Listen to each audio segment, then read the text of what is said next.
Why are Eastern teams from Korea, China, etc. on average so much better at League of Legends? And how could we, Europe, the West, the rest of the world, catch up? Maybe the sleepless nights due to watching MSI long past my bedtime are to blame, but I couldn't get this thought out of my head. So let's break this down. And if you're not a LoL expert, no worries, because I think the answer to this question has very little to do with the actual game. I'm gonna be mostly using the European and South Korean leagues as example, LEC and LCK respectively. The later because it's basically the poster child, and I'm German, so I understand European culture a bit better than whatever is going on in the Americas. However, to some extent, what I'm about to discuss does apply to the East and the West as a whole. Let's start with the most obvious fact. The LCK, despite drawing from the smallest player pool, absolutely dominates the pro play scene, while the LEC doesn't. Europe had good times, but it's been a while since we were really noteworthy. So why is that? Do Koreans have some genetic predisposition for clutch plays? I mean, maybe, but I doubt it's actually DNA related. They do, however, have a very different culture. Not necessarily a better one, but the differences are undeniable. Many Koreans grow up spending basically every waking moment learning, studying, and trying their best to get into a good university. And the pressure never really stops. Once you're done with school, congratulations, now you're working. Going the extra mile and loyalty to your company are expected and often lead to long hours and very, very little free time. Everything affects your status, and your status is pretty much everything. Now, contrast that with Europe. School can be hard and bothersome, but rarely all-consuming. I certainly didn't love it, but that's about it. Work-life balance and taking care of your mental health are big topics. People will happily quit a job if a different company offers a better salary or more free time. Of course, money, employment, and so on are important in the West as well, but I'd say they are much less of a defining quality. If I'd have to describe Western pro players with one word, I'd say passionate. And at the beginning of League's existence, that counted for way more. But now that the game has been out for roughly 16 years, people have optimized and min-maxed the shit out of everything. League is evolving, being more and more complex, and so is pro play, with analysts and advisors and managers and various coaches and probably therapists both for mental and physical health. Passion is not enough anymore. So,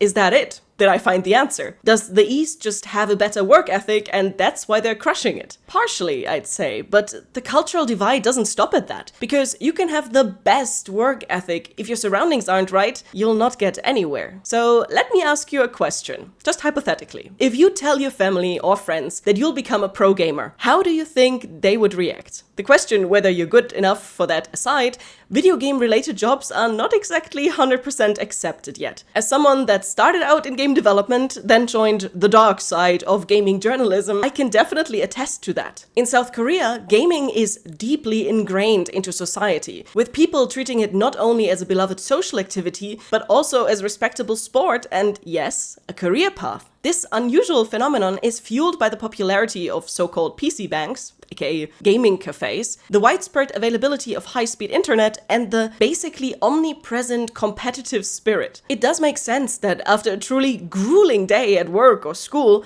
people would rather play a round of League rather than run after a ball, for example. Now, back to Europe, where at least where I'm from, good, stable internet is still far from guaranteed. Despite the biggest gaming convention taking place in Cologne, we're still far away from gaming being a hobby you could mention at a family reunion without your relatives giving you the side eye. As someone that grew up in a family full of gardeners, I was always the black sheep, the digital sheep, so to say. So I definitely know what I'm talking about. We're in this weird situation where video games are simultaneously mainstream and enjoyed by a wide variety of people, but also not. Just look at some of the biggest names in League of Legends esport. For the LCK, there is obviously Faker, Prodigy, Veteran, and unkillable Demon King. You and me, we might think that he's really cool, an amazing player, but in Korea, he's basically treated like a national treasure, with even political figures knowing and talking about him. If you'd ask a random person here who G2's Caps is, I doubt they'd have a clue. Maybe they'd guess it's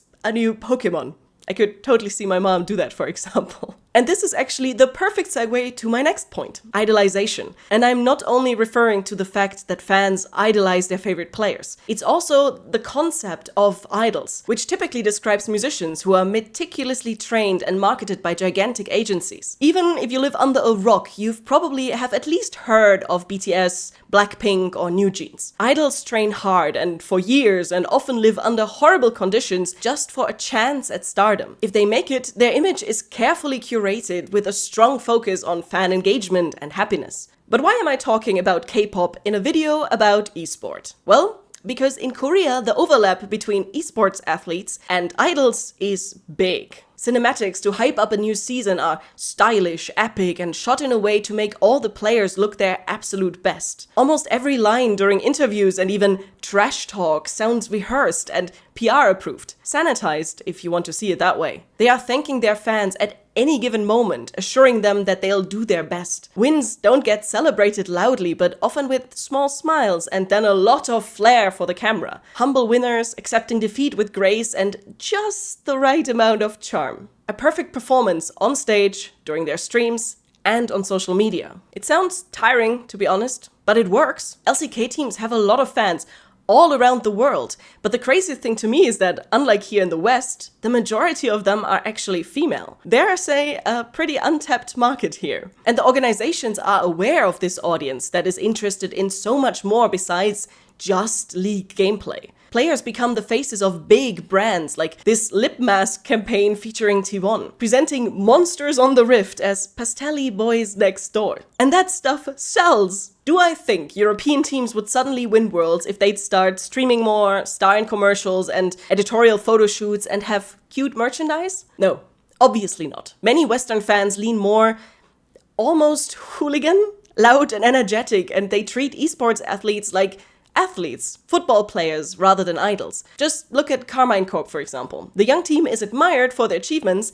but also often criticized because of the behavior of their fans. Booing an opponent is just not a thing that happens in LoL Park, for example. Our players get to have a private life that isn't picked apart by fans. They don't always have to look their best. Nobody would go ballistic over the promise of, like, G2 signing and handing out their jackets after a match. Dancing and singing for social media are seen as cringe, which I'm sure most of our players are actually happy about. Funnily enough, the majority of LEC teams actually seem much more relaxed and less awkward on stage than many of their LCK counterparts. They look like they're enjoying the spotlight and the encouraged trash talk and banter, maybe because they aren't expected to be pretty and perfect. The official 2025 season opener for the LEC was a song called Give Me Chaos. And just like the epic but also weirdly somber cinematic that the LCK produced, it's a perfect mirror of the respective league. Korean players perfectly portray the confident, untouchable idols on camera, while the European video is much more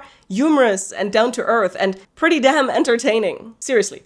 Some of the LEC songs sound way too good for the fact that they are glorified ads to hype up an upcoming split, series, or match. One team kind of manages to bridge this gap between passionate chaos and top-tier performance. And it's, in my opinion, the reason why they resonate so well with fans everywhere. T1, arguably the League of Legends team. Amazing players, thanks to the Eastern work culture, but with a healthy dose of insanity I associate more with the West. The team around Faker is infamous for not being the best during regular matches, but excelling when it counts. I heard somebody use the term dopamine circus to describe them, and it fits so well. A constant up and down, always defying all expectations. Roller coasters are more exciting than merry-go-rounds, right? We actually do have something in Europe now that has a very similar vibe. May I introduce you to Los Ratones, a team consisting of 3 former pro players turned streamers, a promising rookie who's streaming, and one of the biggest, and due to his unconventional playstyle, most entertaining league streamers. Do you see the pattern?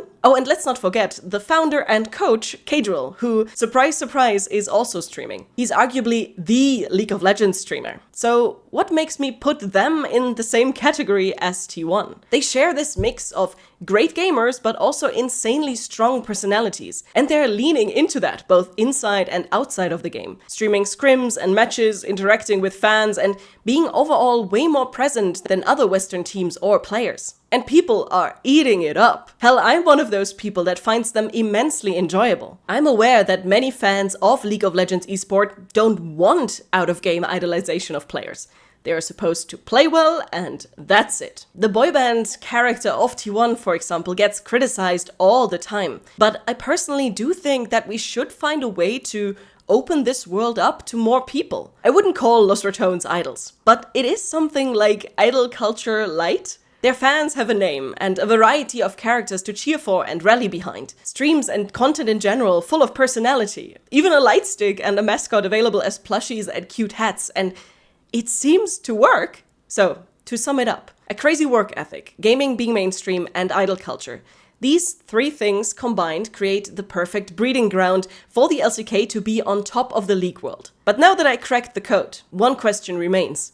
Do we want to import the sometimes really problematic culture that makes this success possible? I think that our approach is actually healthier for the players. Because of course they also face criticism, but nothing as crazy as trucks with hateful messages, funeral flowers, or actual death threats towards them and their families. Not to mention that the Korean mindset when it comes to work and success is really more of a grind set. One of the best players in the world, Genji's Chovy, recently said that he doesn't really want to go on vacation. He'd rather go home. That he gets like 4 hours of sleep and other things that sound more than mildly concerning, to be honest. I wouldn't want that to become the norm here. But at the same time, changing some things to make League esport more accessible and interesting for a wider audience, I think that is doable and a good idea. It's obviously tricky to balance hardcore fans that only care about the game with people that might be more into the personality or, hell, even the looks of players. But it still might just be worth it long term. More mainstream means more validity, means more fans, means more money, means more investments into a strong rookie scene, means more potential for a return to glory.